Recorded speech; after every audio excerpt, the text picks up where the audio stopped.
સાથે જોઈએ તો અમદાવાદમાં પોલીસ કર્મચારીએ યુવતીને લાફો માર્યો હોવાની ઘટના સામે આવી છે। યુવતીએ પોલીસ કર્મચારી સામે ફરિયાદ નોંધાવી છે તો યુવતીએ પોલીસ કર્મચારી પાસે આઈ કાર્ડ માંગતા ઉગ્ર બોલાચાલી થઈ હતી। અમદાવાદના અંજલી 4 રસ્તા પાસે પોલીસ કર્મચારીએ યુવતીને લાફો માર્યો હતો। લાફો મારી યુવતીને લાકડીથી માર મારવાનો પણ પ્રયાસ કર્યો। યુવતીએ પાલડી પોલીસ સ્ટેશનમાં ફરિયાદ નોંધાવી છે। પોલીસે વિડીયોને આધારે તપાસ હાથ ધરી છે।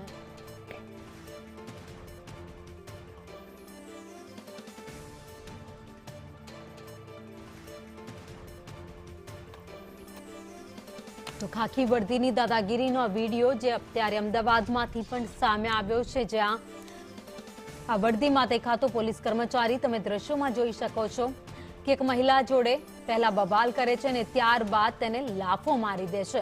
યુવતીનો વાંક શું હતો તો તેને પૂછપરછ માટે પોલીસ કર્મચારીએ ઊભી રાખી અને તે દરમિયાન તેણે પોલીસ કર્મચારીને આઈ કાર્ડ માંગ્યું હતું। આઈ કાર્ડ માંગવું એ કોઈ પણ વ્યક્તિ પોલીસ કર્મચારી પાસે આઈ કાર્ડ માંગી શકે છે, એ કોઈ ગુનો બનતો નથી। એને આઈ કાર્ડ બતાવવું પણ પડશે, તેમ છતાં પણ આ પોલીસ કર્મચારી ઉશ્કેરાઈ ગયો અને તેણે લાફો મારી દીધો। અમદાવાદના પાલડી વિસ્તારમાં પોલીસ કર્મચારી એક મહિલાને લાફો માર્યો હતો અને તે મામલે કાર્યવાહી થઈ રહી છે। કયા પ્રકારે કાર્યવાહી થઈ, શું વિવાદ હતો, આપણી સાથે ટ્રાફિક વિભાગના ડીસીપી ભાવના પટેલ છે, તેમની સાથે વાત કરીશું।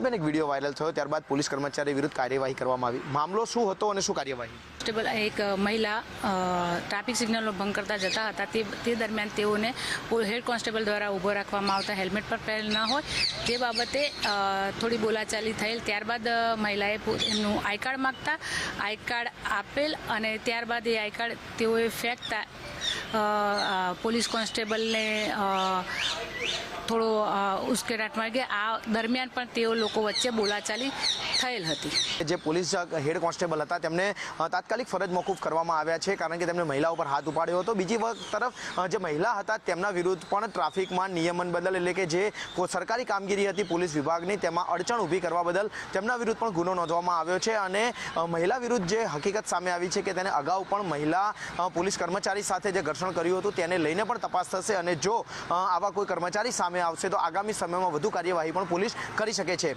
કેમેરામેન મનીષ વાણિયા સાથે જિગ્નેશ પટેલ, સંદેશ ન્યૂઝ, અમદાવાદ। હું ભોગવવા તૈયાર છું, પણ આ એક્સેપ્ટ કરવા હું તૈયાર નથી। એટલે એમને એવું કહ્યું કે તમે ગાડીમાં બેસીને બીજા પોલીસ સ્ટેશન જાઓ અને ત્યાં લખાવો, અહીંયા તો હું નહીં જ લખું। તો અમે કીધું મેડમ લેખિતમાં આપી દો। ના લખતા અમે તમને એવું ફોર્સ ના કરી શકીએ, અમે તમારું રિસ્પેક્ટ કરીએ છીએ, તમે રિટર્નમાં આપી દો મેડમ કે અમે ફરિયાદ નહીં લઈએ, બરાબર? તો મેડમે કીધું કે ના તમે અહીંયાથી જાઓ અને જોર જોરથી ચિલ્લાવા લાગ્યા। એટલે મારો ભાઈ આવી ગયો, મારા ભાઈને બી એમને તોછડાઈથી ઇન્સલ્ટ કર્યું કે બે તને કેબિનમાં બોલાયો તો તું આવ્યો, કેમ આવ્યો છો અહીંયા, એકદમ જોરથી। પછી મેં એમને કીધું કે તમે પોલીસ છો, પોલીસની કામગીરીની અમે રિસ્પેક્ટ કરીએ છીએ, પણ તમે આટલી તોછડાઈથી જોરથી વાત કરશો નહીં, આ એક્સેપ્ટેબલ નથી મેડમ। પણ પછી એમને કહ્યું કે આ કમ્પ્લેન બી એક્સેપ્ટેબલ નથી મેડમ, એવું કહીને અમે બહાર આવી ગયા। પછી ઘણા પોલીસવાળા અમારા સાથે આવ્યા, એમને કીધું કે મેડમ માફ કરી દો, જવા દો, સમાધાન કરી દો। મીનવાઇલ અમુક પોલીસવાળા આવીને અમને ધમકી આપવાની કોશિશ કરી કે તમારી ઉપર એટ્રોસિટી લગાવી દેશે, તમારી ઉપર કાયદાને તોડી પોલીસની કામગીરીમાં દખલઅંદાજીના ગુના નોંધશે, તમારી પર પોલીસ નોંધશે મોટા મોટા સિક્યોરિટી જે હોય ને કે નોર્મ્સ। અમે બધું જોઈ લીધું। એ ઝાલા બાપુ એ દરબાર પોલીસ ઓફિસર છે, એમનું નામ કંઈક જે પરથી ચાલુ થાય છે, એ બહુ જ અગ્રેશનમાં હતા અને જ્યારે એમને મને માર્યું ને ત્યારે એમના જ બે પોલીસવાળાએ એમને બે હાથે પકડીને રોકવા પડે છે। અગર ત્યાં એ બે પોલીસવાળા ના હોત ને તો આજે મને લાકડીથી મારી કાઢત। એ મેં ખુદ જોયું ના, એ બહુ અગ્રેશનમાં હતા। હજી પોલીસ ફરિયાદ થઈ નથી, હજી પેલું જ થયું છે, અરજી થઈ છે। અને હા પાલડી પોલીસ પીઆઈ છે, પર એ મેડમનો પછી મને એવો અપ્રોચ હતો આજે, કાલે મેં પછી મીડિયાને બોલાવીને બધી હેલ્પ લીધી હતી કે પ્લીઝ મારી હેલ્પ કરો। મેડમે મીડિયાવાળા જે પીએસઓ છે એમને ત્યાં બી એક મીડિયાવાળા સર છે જેમને આવીને એમને ક્વેશ્ચન કર્યા હતા, એ પીએસઓ સરને કે તમે ફરિયાદ કેમ નથી લેતા, અરજી જ કેમ લીધી તમે ફરિયાદ? આમાં તો તમારે આગળ લઈને ફરિયાદ લખાવી જોઈએ ને, અગર આ બેન અરજી કરતા હોય ને તો બી જવાબદારી તમારી છે કે તમે એમને ગાઈડ કરો।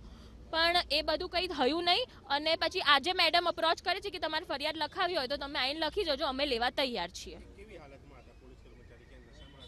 ના, નશામાં નહોતા।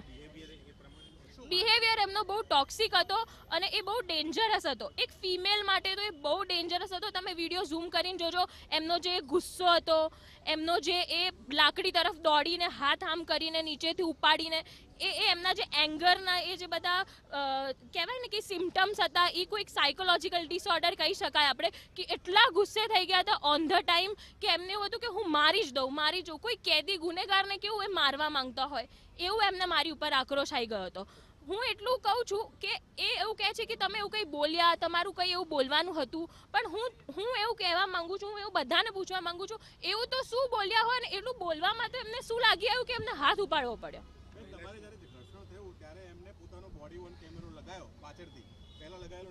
ના તો એ તમે વિડીયોમાં જોઈ શકો છો. ન્યાય, બસ ન્યાય મારી માંગ છે.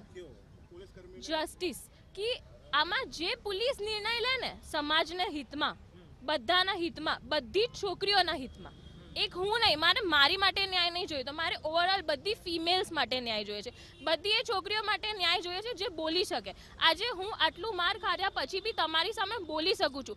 કેટલી એવી છોકરીઓ હોય છે જે નથી બોલી શકતી, અને હું નથી બોલવાની, પણ મેં બી એવા બહુ વિચાર કર્યા કે મારી વિરુદ્ધ મને ધમકાવવાની કોશિશ કરી, મને પર્સનલમાં ધમકાયું, મને ધમકીઓ આપી, કદાચ મારા વિરુદ્ધ કંઈ કરશે, પણ મેં એટલે આજે સ્ટેન્ડ લીધો મારો ખુદનો બી, કે આ સ્ટેન્ડ એકલી મારો નથી, આ બધી ફિમેલ્સનો છે જે બોલી નથી શકતી.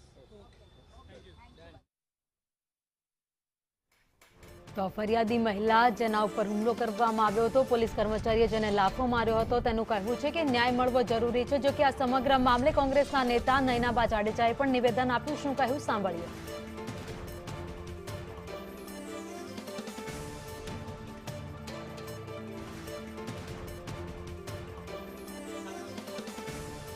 અત્યાર સુધી અમદાવાદ અને બરોડા જેવી સિટીને તમે સંસ્કારી નગરી તરીકે પણ આપણે ઓળખીએ છીએ, પણ મને એવું લાગે છે કે હવે પેલે લુખ્ખા, આવારા કે ગુંડાગર્દી કરતા હોય કે બળાત્કારીઓ, આવા લોકોથી બચવાની જરૂરત હતી. પણ આજકાલ એવું થઈ ગયું છે કે હવે પોલીસથી પણ એવો ડર લાગી રહ્યો છે કે જ્યાં રક્ષક છે ને એ હવે ભક્ષક બની રહ્યા છે. અને આવું વાતાવરણ આટલા વર્ષોમાં 30 વર્ષથી જે શાસન કરે છે, તો 30 વર્ષમાં એટલો બધો સુધાર અને એટલો બધો મહિલા સશક્તિકરણ થવું જોઈએ કે ભાઈ કોઈને ડર લાગવો જોઈએ કે આજે મહિલા સામે છેડતી પણ કરીએ તો એના માટે કડક કાયદાઓ છે. પણ મને એવું લાગે છે કે હવે એની બદલે આખું ગુજરાત જ બદલી નાખ્યું હોય. જાણે પહેલાં આપણે સાંભળતા કે યુપી બિહારમાં મહિલાઓની પરિસ્થિતિ કેવી ખરાબ થઈ રહી છે, કે અહીંયા એમની સાથે કેટલું ગેરવર્તન કરવામાં આવતું, મન ફાવે એ મારી લેતા, કે એમની સાથે અત્યાચાર કરવામાં આવતો. એ બધું હવે અહીંયા થઈ રહ્યું છે. અને આ થેન્ક્સ ટુ ભાજપ સરકાર, થેન્ક્સ ટુ હર્ષ સંઘવી, કે જે ખાલી મોટા મોટા બણગા ફૂંકે છે કે મહિલા. અને ખાસ તો મારે એ જે શિક્ષણ મંત્રી હમણાં થોડાક સમય પહેલા કે જેમણે રાહુલ ગાંધીને ટેક કરીને એવું કીધું કે મહિલા સુરક્ષિત છે, તો આ ખાસ વિડીયો એમને બતાવજો કે કેવી મહિલાઓ સુરક્ષિત છે. અને આમાં દુષ્કર્મ આચરનાર કે કરનાર પોલીસ છે કે જેનાથી રક્ષણ થવું જોઈએ, એની બદલે હવે એમને જોઈને ડર લાગે છે કે આ લોકો પણ અમારી સાથે અભદ્ર વ્યવહાર ના કરે. ખરેખર આ ગુજરાતની હાલત તો હવે એટલી દયનીય થઈ ગઈ છે કે તમે વાત જ ના પૂછો. પહેલાનો એક સમય હતો, કોંગ્રેસનું શાસન હતું, ભલે સેન્ટ્રલમાં હતું, પણ ગુજરાતમાં કંટ્રોલ હતો, મહિલાઓ સુરક્ષિત હતી. આજ રાત્રે પણ તમે બહાર નીકળો તો પણ મહિલાઓ સુરક્ષિત હતી. એક સમય હતો જ્યારે એમ કહેવામાં આવતું કે કદાચ કોઈ સ્ત્રી રાતના 2 વાગે પણ બહાર નીકળે તો કોઈ પણ રિક્ષાવાળો પણ એને ઘર સુધી છોડીને આવતો. પણ હવે એવું નથી રહ્યું. હવે રાતના એવો સમય હોય 10-11 વાગ્યા પછીનો અમુક વિસ્તારોમાં તો હજી પણ મહિલાઓ નથી નીકળી શકતી. આ છે ભાજપનું શાસન, આ છે ભાજપ જે મહિલા સશક્તિકરણની વાતો કરે છે, મહિલાઓ માટે ન્યાયની વાતો કરે છે, એમ કહે છે કે અમે મહિલાઓ માટે કામ કરીએ છીએ. શું કામ કરો છો તમે? આજ સૌથી વધારે ખરાબ હાલત અને ખરાબ સ્થિતિમાં હોય તો એ મહિલા છે. આપ રેકોર્ડ ચેક કરજો, દર 1 કલાકમાં એક મહિલા સાથે બળાત્કાર થાય છે અને મહિલાઓ સાથે અત્યાચાર થાય છે. પણ પોલીસ મૂક બુદ્ધિર બનીને બેસે છે, ક્યાંક FIR નથી નોંધતી અને ક્યાંક એને છુપાવવાની કોશિશ કરે છે.